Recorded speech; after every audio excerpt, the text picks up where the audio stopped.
Assalamualaikum, perkenalkan nama saya Muhammad Abdurrahman, saya kelas 10 IPS 2. Di sini saya akan menerangkan tentang pengertian dari wirausaha kerajinan dengan inspirasi objek budaya lokal. Yang dimaksud itu adalah sebuah bentuk dari kegiatan wirausaha yang dimana dimulai dengan kegiatan berbagai macam bentuk bahan baku, keterampilan yang dilakukan dalam melakukan produksi hingga kepada budaya lokal yang berada pada sebuah daerah. Macam-macam kerajinan dengan inspirasi budaya lokal. Yang pertama adalah batik. Batik adalah kain bergambar yang pembuatannya secara khusus dengan kain dengan menuliskan atau meneramkan malam lilin pada kain itu. Kemudian pengolahannya diproses dengan cara tertentu yang memiliki kekhasan. Batik Indonesia sudah masuk dalam warisan kemanusiaan untuk budaya lisan dan non-bendawi yang ditetapkan oleh UNESCO sejak 2 Oktober 2009. Yang kedua adalah kerajinan ukir. Seni ukir atau ukiran merupakan gambar hiasan dengan bagian cekung dan bagian cembung yang menyusun suatu gambar yang indah.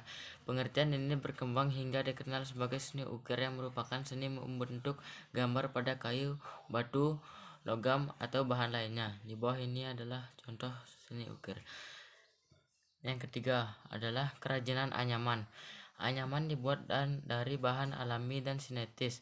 Bahan alami yang digunakan antara lain bambu, rotan, daun mendong, dan janur. Bahan-bahan sintesis yang digunakan antara lain plastik, pita, dan kertas. Daerah penghasil kerajinan anyaman antara lain Bali, Kudus, Kedu, Tasikmalaya, dan Tangerang. Kerajinan anyaman yang cukup khas dari Indonesia adalah anyaman rotan dan bambu. Karena bambu dan rotan merupakan bahan alami yang sejumlah banyak di Indonesia yang kaya sumber daya alam. Bambu dan rotan juga lebih kuat dan solid, sehingga bisa digunakan untuk membuat perabotan seperti kursi dan meja yang kuat dan bagus, tetapi tetap ringan. Di bawah inilah contoh anyaman. Yang tiga adalah kerajinan topeng. Topeng di kesenian daerah umumnya untuk menghormati kesembahan atau memperjelas watak dalam mengiringi kesenian. Bentuk topeng bermacam-macam, ada yang menggambarkan watak marah, ada yang menggambarkan watak lembut, ada pula yang menggambarkan watak kebijaksanaan. Di bawah ini adalah contoh topeng. Yang kelima adalah kerajinan tenun. Tenun merupakan hasil kerajinan tradisional yang dibuat dengan teknik dan alat khusus. Kerajinan tenun banyak terdapat di daerah Kalimantan, Minangkabau, Sumatera Utara, NTB, Lampung, Flores, Sulawesi, dan Palembang. Motif yang dibuat pun berlainan di setiap daerah.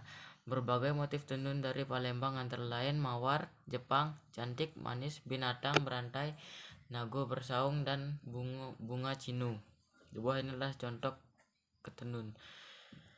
Yang kedua adalah wirausaha produk grafika.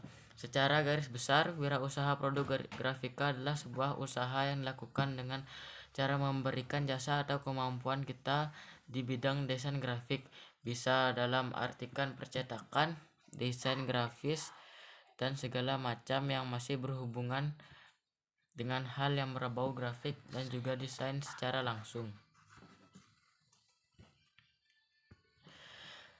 Faktor penting yang wajib Anda ketahui jika ingin terjun ke dalam wirausaha produk grafika. Yang paling penting adalah kreativitas, akan tetapi pengalaman kerja, terutama bekerja di dunia iklan atau desainer grafis, yang bisa menjadi penunjang yang baik. Karena itu akan lebih baik mempersiapkan diri Anda. Tidak hanya itu saja, Anda harus memiliki keterampilan mendengarkan yang baik sehingga Anda dapat memahami apa yang diinginkan klien Anda. Kreativitas yang baik dan juga kesabaran akan menjadi penunjang dalam usaha ini. Selain itu, jangan lupa kemampuan pemasaran baik akan semakin membantu klien menjual proyek yang mereka berikan kepada Anda. Apa hal terpenting yang perlu diketahui tentang bisnis ini? Setelah Anda mengetahui bahwa pengalaman menjadi salah satu aset penting selain kemampuan dasar, kreativitas, dan juga pengetahuan, ada hal lagi yang perlu Kamu ketahui jika ingin terjun ke dalam dunia wirausaha produk grafika. Selalu pastikan kamu siap menghadapi apapun pesanan dari klienmu. Ini sangat penting karena setiap klien tidaklah sama dan mereka terkadang memberikan tantangan yang berbeda-beda. Peralatan apa saja yang dibutuhkan? Anda hanya memerlukan komputer kelas atas atau Mac karena sebagian besar desainer grafis menggunakan Mac.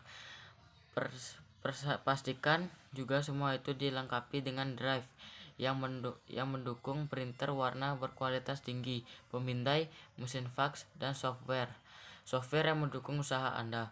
Bicaralah dengan desainer grafis yang sudah berjalan di dalam dunia produk grafika untuk mencari tahu program apa yang mereka gunakan. Lalu kunjungi toko komputer untuk memilih alat apa yang sebanding dengan apa terbaru di pasar. Yang ketiga, budaya tanaman hias. Budidaya tanaman hias adalah proses membiarkan tanaman hiasan mulai dari menanam benih hingga menghasilkan tanaman baru. Oleh sebab itu, tahap pertama dalam mengembangkan adalah dengan menanam menggunakan cara yang baik dan benar. Walaupun hanya terlihat sepintas seperti hobi, ternyata manfaat dan tujuan budidaya tanaman hias ini cukup banyak hingga patut dicoba. Bagi pemula yang belum terbiasa, tidak perlu merasa khawatir karena ada banyak cara budidaya yang mudah diterapkan. Setelah menentukan jenis tanaman, selanjutnya siapkan lahan yang akan digunakan untuk membudidayakan. Pada jenis tanaman yang ingin langsung dijual bisa menggunakan lahan pot. Apabila tetap ingin menggunakan lahan sebagai media tanam, maka ketika tanaman tersebut dijual harus dipindahkan ke dalam pot terlebih dahulu untuk dipindahkan ke tangan pembeli. Terima kasih dari saya. Wassalamualaikum warahmatullahi wabarakatuh.